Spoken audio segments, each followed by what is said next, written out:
My name is Harper Lane. I'm 34 years old, and until a few weeks ago, I truly believed I had a good marriage, a stable home, and a family that respected me.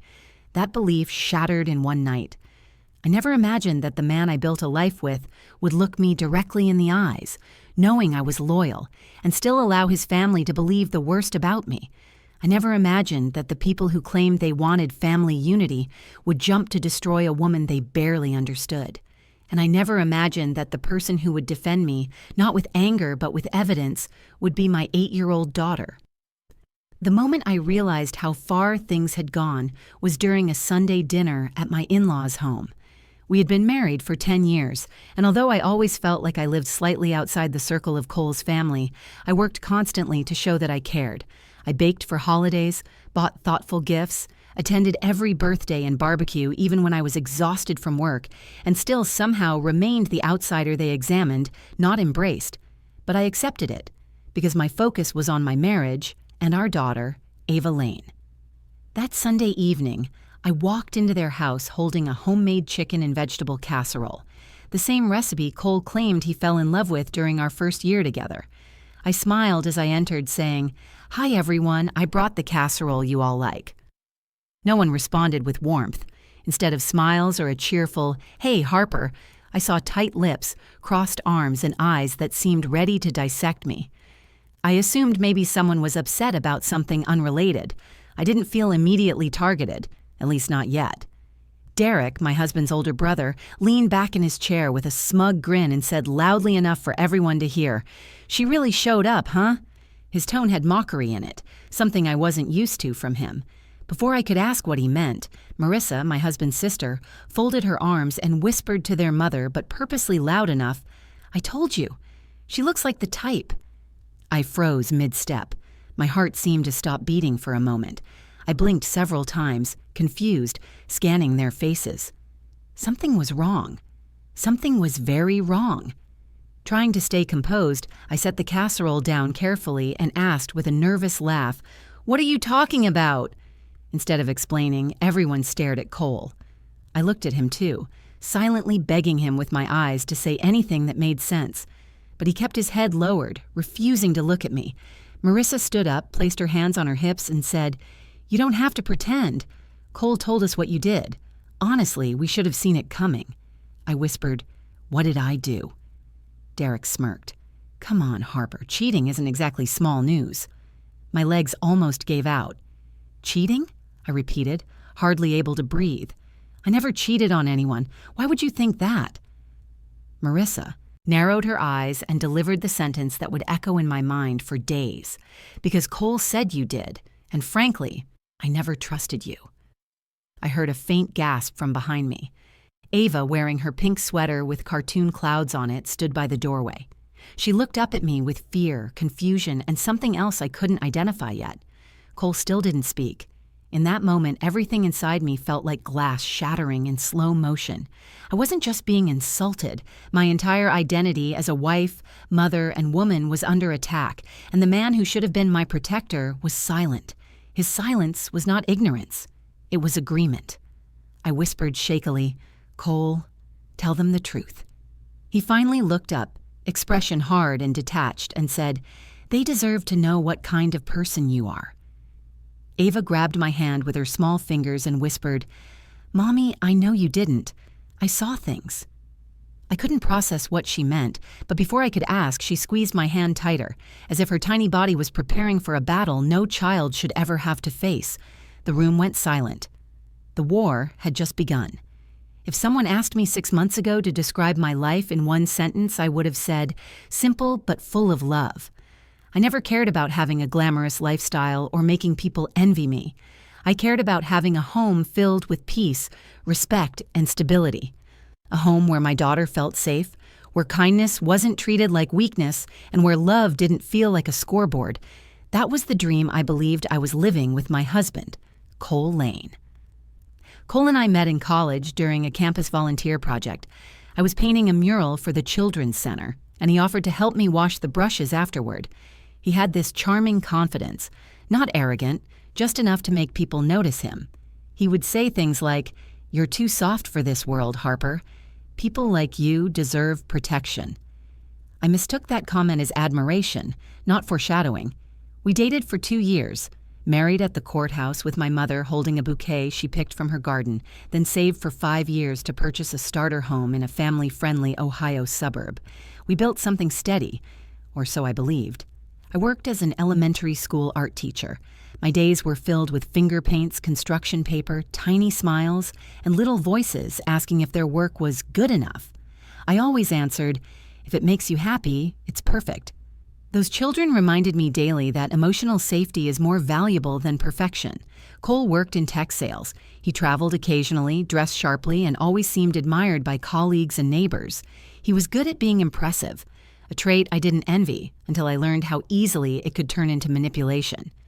From the beginning, his family kept me at emotional arm's length. They weren't openly hostile, but there was a clear, invisible line between them and me. Like a club I didn't quite meet the criteria for.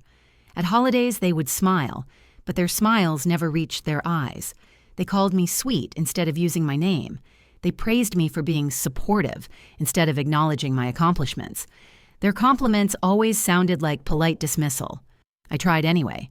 I brought handmade gifts, offered help during gatherings, remembered their birthdays, and listened to their worries. I believed that consistency builds trust. But looking back, it felt like I was attending an interview that never ended, waiting for approval that was never going to come. Despite that, I wasn't unhappy, because home wasn't them. Home was Ava. My daughter, Ava Lane, is 8 years old and wise in a way that makes you wonder how someone so small can understand so much. She has soft brown curls, honey-colored eyes that notice everything, and a heart that reacts faster than her voice. She is gentle, thoughtful, and surprisingly good with technology. She loves designing pretend websites, typing her school assignments like an office lady, and exploring anything related to gadgets. When she laughs, it doesn't sound like sound. It feels like light. She adored her father. She would run to the door when he came home, yelling, "Daddy!" with arms wide, hoping he'd swing her up in the air like he used to. But over time, something subtle changed. He stopped making time for bedtime stories. He stopped asking about her dreams. He began scrolling through his phone instead of engaging with us. When I asked if everything was okay, he would sigh heavily, as if my concern was an annoyance. Little did I know, those small signs were not random mood swings. They were the early signs of distance, secrecy, and guilt. The first major shift came when he started locking his devices. He said it was for work privacy, and because I trusted him, I didn't argue. Trust isn't real trust if you need to watch someone constantly. But my instinct, that quiet voice most women ignore, whispered that something wasn't right. I didn't want to become paranoid, so I focused harder on being a supportive wife. I planned date nights, cooked his favorite meals, and tried to lighten his stress. Instead of gratitude, he grew colder. There were new excuses. My mind is heavy. I need space. Stop policing me. I wasn't policing. I was reaching. Then, 3 weeks before that awful Sunday dinner, he randomly said, "My family thinks you've changed. They don't see you the same anymore." I asked, "Changed how?" He shrugged and muttered, "They'll tell you if they want." I never imagined he was preparing the narrative, and I never imagined that quietly in the background Ava was watching everything and collecting truth I didn't even know existed. The breaking point didn't happen in one dramatic moment. It unfolded in fragments, small shifts that built into emotional landslides. After that humiliating Sunday dinner where Cole let his own family brand me a cheater, the atmosphere inside our house changed from tense to unbearable. That night after we got home, I quietly set down my purse and turned to Cole, my voice trembling. "Why would you lie to them? Why would you tell your family something so damaging and not even allow me to speak for myself?" He sat on the couch, arms folded across his chest, legs stretched out like a man tired of being questioned by the world. Without looking at me, he said, "I didn't lie. Emotional cheating is still cheating."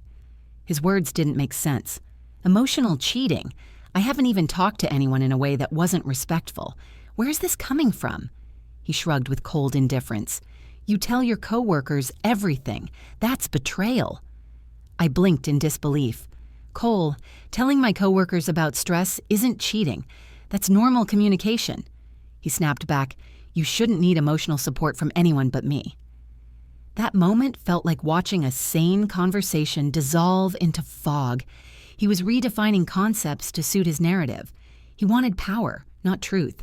And while his accusations made no logical sense, they made perfect strategic sense if someone was trying to make themselves the victim. Over the next few days, things got worse. He acted like I didn't exist unless he wanted to insult me. He avoided eye contact, answered questions with one-word replies, and slammed drawers and doors as if volume could validate his anger. At breakfast, Ava sat quietly stirring her cereal while Cole walked around pacing, muttering under his breath. When she finally asked, "Daddy, why are you mad at Mommy?" he replied, "Because she broke this family." Ava looked down at her cereal and whispered, barely audible, "No, she didn't." Cole ignored her. That afternoon, his sister Marissa texted me, "I hope you understand why you're not welcome to next month's family event." I typed back, "I didn't cheat. You don't know the truth." She responded instantly, "We know enough." That's when I realized I wasn't just dealing with anger. I was dealing with a fully believed lie that had been strategically planted, watered, and nurtured behind my back. Days later, Cole walked into the kitchen holding his phone, waving it like proof. "My mother thinks we need professional help. She suggested family therapy so you can get things off your chest." There was no invitation to clear my name, only an insinuation that I needed to confess. I asked, "Are you going to tell the truth there?" He scoffed, "I don't have anything to hide." A deep, quiet fear settled into my chest. When people believe a lie, truth becomes suspicious and silence becomes guilt. I wasn't just fighting for my dignity, I was fighting for my identity. But I wasn't prepared for what was happening behind the scenes. One evening, while I was folding laundry, I noticed Ava sitting on her bedroom floor with her small pink laptop, typing intensely. She looked focused, brows furrowed, lips pursed like someone solving a secret. I peeked in and asked, "Homework?" She shook her head. "Just organizing some stuff." I didn't think anything of it. Ava was a smart kid. She liked digital projects. But she also looked strangely protective of her screen. Something about her posture felt purposeful, not playful. 2 nights later, after Cole left for a late work call, I went to tuck her in. She sat cross-legged with her hands clasped, eyes worried. "Mommy, can family therapy help people see the truth if they don't want to?" Her question stunned me. "It's supposed to help people communicate honestly. Why do you ask?" She looked directly into my eyes, a look that didn't belong to an 8-year-old, and said, "Because sometimes people lie so much they forget they're lying." I felt my stomach tighten. "Did someone tell you something?" She shook her head. "I just know you're not wrong, and I'm not letting anyone hurt you." I assumed she meant emotionally. I didn't know she had already begun gathering digital evidence, the kind adults assume children are too naive to access. A day later, Cole's family group chat buzzed nonstop. I overheard him laughing sarcastically and saying, "Wait until therapy. She's going to crack like glass." He wasn't preparing for truth. He was preparing for performance. Meanwhile, Ava was preparing something else entirely. Justice, not with anger, with receipts. The night before our scheduled family therapy session, the emotional atmosphere inside our home felt heavy, almost suffocating. There were no loud arguments, no broken dishes or slammed doors. It was quieter than silence, the kind of quiet that makes you feel like breathing too deeply might trigger an explosion. Cole spent most of the evening in his office downstairs, pacing and rehearsing what sounded like a narrative instead of truth. I could hear fragments through the vents. "She refuses to admit it. She plays victim. Someone needs to hold her accountable." Each sentence felt like a blade sliding between my ribs. Part of me wanted to run downstairs, confront him, scream, demand the truth. But I knew what would happen. My pain would be labeled drama, and my reaction would become his evidence. He didn't want clarity. He wanted control. So I stayed upstairs, sitting on the edge of my bed with my hands folded, staring at the doorway like someone expecting bad news. That's when I heard soft footsteps. Ava appeared, holding her pink laptop to her chest like it was something fragile and priceless. She asked quietly, "Mom, can we talk without whispering? No one is here upstairs right now." She climbed onto the bed and sat cross-legged beside me. Her eyes were heavy, Not tired heavy, but knowledge heavy, the kind of weight no child should ever have to carry.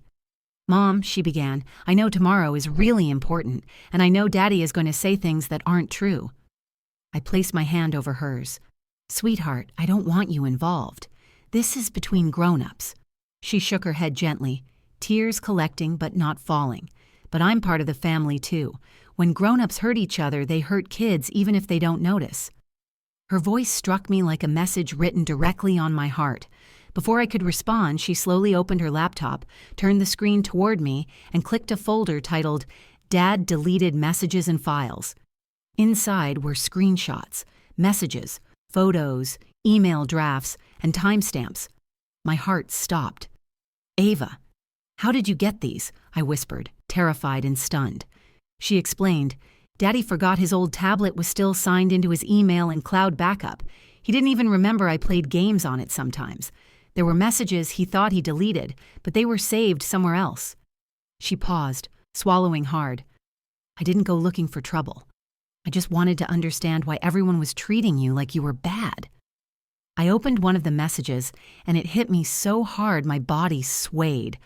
It was Cole texting someone saved under the name JR, but the conversation tone made it clear it was a woman. The messages weren't vague flirtations hinting at emotional indiscretion. They were explicit confirmations of an ongoing affair, weekend hotel stays, and mockery about how easy it was to manipulate his family. "If they think she cheated first, I'm safe. My parents will always take my side. She's too soft to fight back." Each sentence burned. I closed the laptop with shaking hands and said, "Ava, honey, you shouldn't have seen any of that."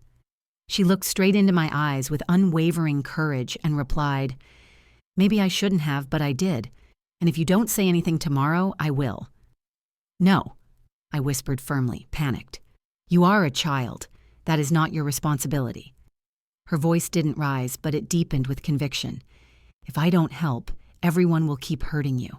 I'd rather speak once than watch you cry forever." I pulled her into a hug, holding her tightly as tears finally came. I wasn't only crying because of betrayal.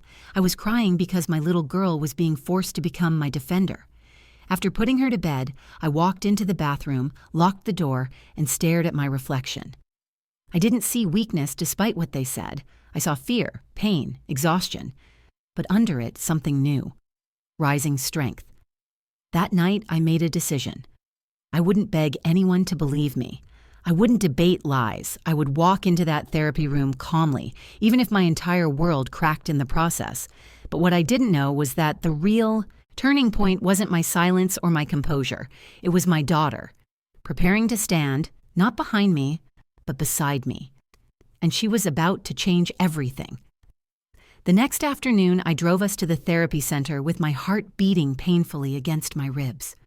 The car felt like the quiet before a storm, one we were being forced to walk into without certainty of survival.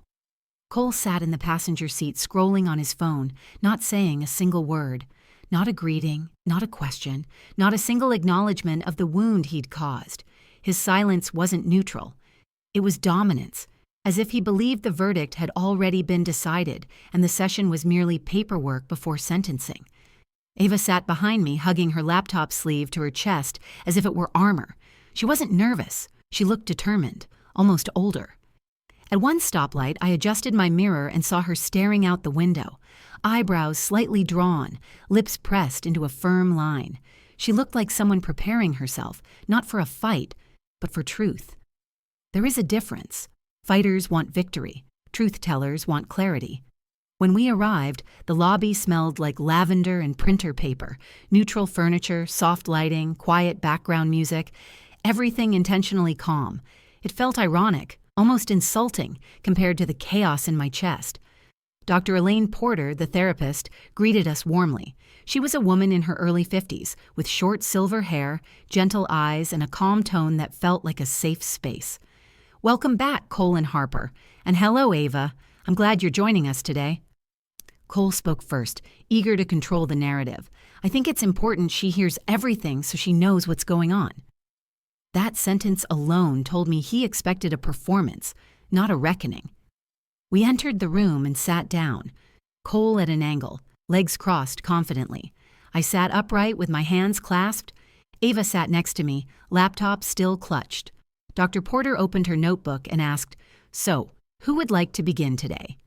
Cole didn't hesitate. He leaned forward and began speaking in a calm, practiced tone that sounded almost sympathetic if not for the venom behind the message. "I love Harper. I really do. But she betrayed our family emotionally and refused to take accountability. My siblings know what happened, and I need her to admit it so we can move forward." His delivery was polished, the tone of a man who rehearsed every syllable. He even sighed dramatically, like a man carrying invisible weight. Dr. Porter turned to me. "Harper, how do you feel hearing that?"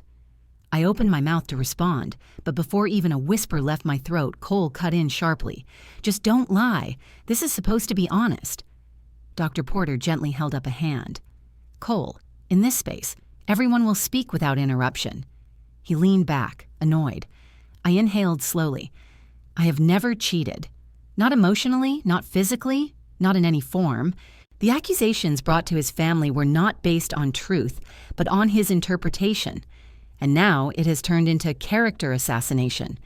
I can't defend myself if everyone believes a story I never even got to hear before it was already spread." Cole scoffed under his breath. "That's exactly what liars say." Those words hit me like a slap. Before I could react, Ava placed her small hand on my forearm. Her face was calm, not angry. She stood up, laptop in hand. "Dr. Porter," she said clearly, "can I talk now?" Her voice was not timid. It was steady, soft, but unwavering, the voice of someone who understood the stakes. The room stilled. Dr. Porter nodded kindly. "Of course, Ava. You have the floor." Ava sat her laptop on the table, unzipped the sleeve, opened it carefully, and clicked a folder that read, "Dad, deleted messages and screenshots." Then she said something that froze the air itself. "I have Dad's deleted texts from the last 6 months. He doesn't know I saw them." Cole's head snapped toward her, eyes wide. "What are you talking about?" Ava turned the screen so everyone could see and clicked the first screenshot. Dr. Porter leaned forward to read. Cole's face drained of color. There, in clear time-stamped text, he wrote to another woman, "Don't worry. Once everyone thinks she cheated, I'll be the victim and won't look like a bad guy." Dr. Porter looked at me, then at Cole, then at Ava. She did not speak immediately. She processed. Ava continued scrolling quietly, revealing hotel confirmations, flirty messages, late-night plans, and conversations mocking my trust. With each reveal, Cole tried to interrupt. "Ava, stop. You don't understand. This is taken out of context. This is private. You shouldn't—" She kept scrolling. Then she looked directly at him and said, "Mom didn't break the family. You did." Silence deeper than any scream filled the room. Every mask had fallen, and the truth was undeniable. The silence inside the therapy room after Ava finished speaking was unlike anything I've ever experienced. It wasn't the silence of hesitation or confusion.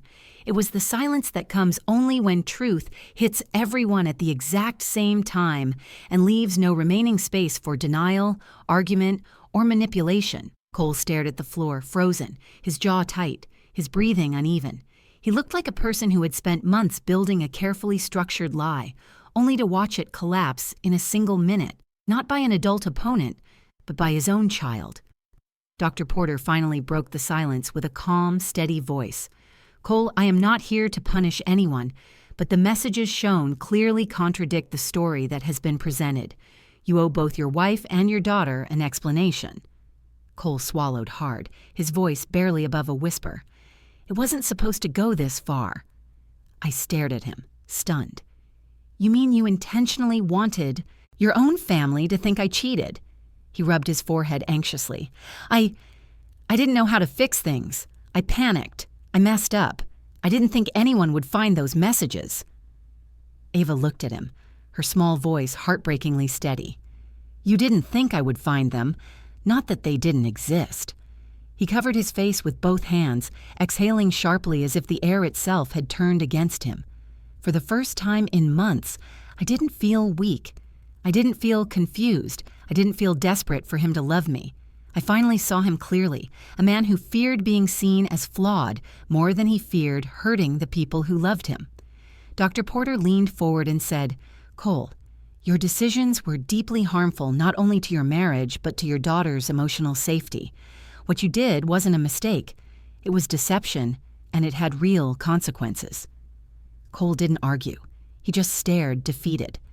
I reached for Ava's hand, and she leaned her head against my arm. At that moment, I didn't feel like a woman who had been betrayed. I felt like a mother who had been protected by the child she had spent her life protecting. Dr. Porter asked if we wanted to continue therapy as a family. I looked at Ava, then at Cole, then answered, with clarity I didn't know I still possessed. "No, there cannot be healing without respect. I will seek individual therapy for myself and for Ava. He can seek help if he chooses. But I will not sit in a room and pretend that this marriage is something it isn't." Cole looked up, eyes pleading. "So that's it?" I answered firmly, "No, this was it. Everything after this moment is a new beginning, but not with you as my partner." The session ended quietly. As we left, Cole walked behind us, no longer leading, no longer superior, no longer the powerful narrator. His silence no longer felt like dominance. It felt like consequence. That night, Ava snuggled next to me on the couch with a blanket and whispered, "Mom, are you mad at me for showing the messages?" I turned to her, cupped her cheeks gently, and said, "No, sweetheart, you were brave. You didn't do it to hurt anyone. You did it because you knew the truth matters, and you helped Mommy remember that." Tears wet her eyelashes. "I didn't want you to be alone. You gave me the strength to not be." Within 2 weeks, I met with an attorney to begin separation and discussed a custody schedule.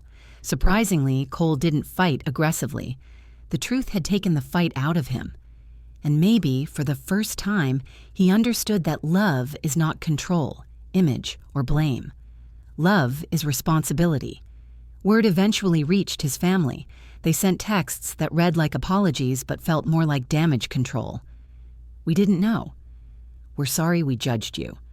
We hope you can forgive us someday." I didn't reply. Closure doesn't always come from conversation. Sometimes it comes from choosing not to reopen wounds. In the quiet months that followed, Ava and I rebuilt peace. Not the kind that looks perfect from the outside, but the kind that feels safe on the inside. We painted together again, took evening walks, baked chocolate chip muffins, and made a pact. We tell the truth, even if our voices shake. My final message, both to myself and to anyone listening, is this: lies can destroy reputations, but truth can rebuild souls. Love doesn't hide in shadows, and sometimes the bravest person in the room is the one still learning how to spell big words. Fade out. Thank you for watching my story. I know it wasn't easy to hear, and it wasn't easy to live through. Betrayal can come from the very people who promised to protect us, but healing can come from the most unexpected places, even from the smallest voices with the biggest courage. No matter what anyone tries to label you as, your truth is still your truth. Your value isn't measured by the lies others tell. Sometimes the bravest step you can take is walking away from the places where you're constantly asked to prove what you already are: honest, worthy, and enough. And to every parent watching, never underestimate your children. They see more than we think, understand more than we realize, and sometimes they are the ones who remind us who we really are. If you connected with this story, learned from it, or simply felt something while listening, please support this channel so more stories like this can reach the people who need them most. Like the video, share it with someone who might need encouragement, leave your thoughts in the comments, and remember to subscribe to the channel for more powerful, emotional storytelling. Thank you for being here. Your time matters. Your voice matters. Your story matters.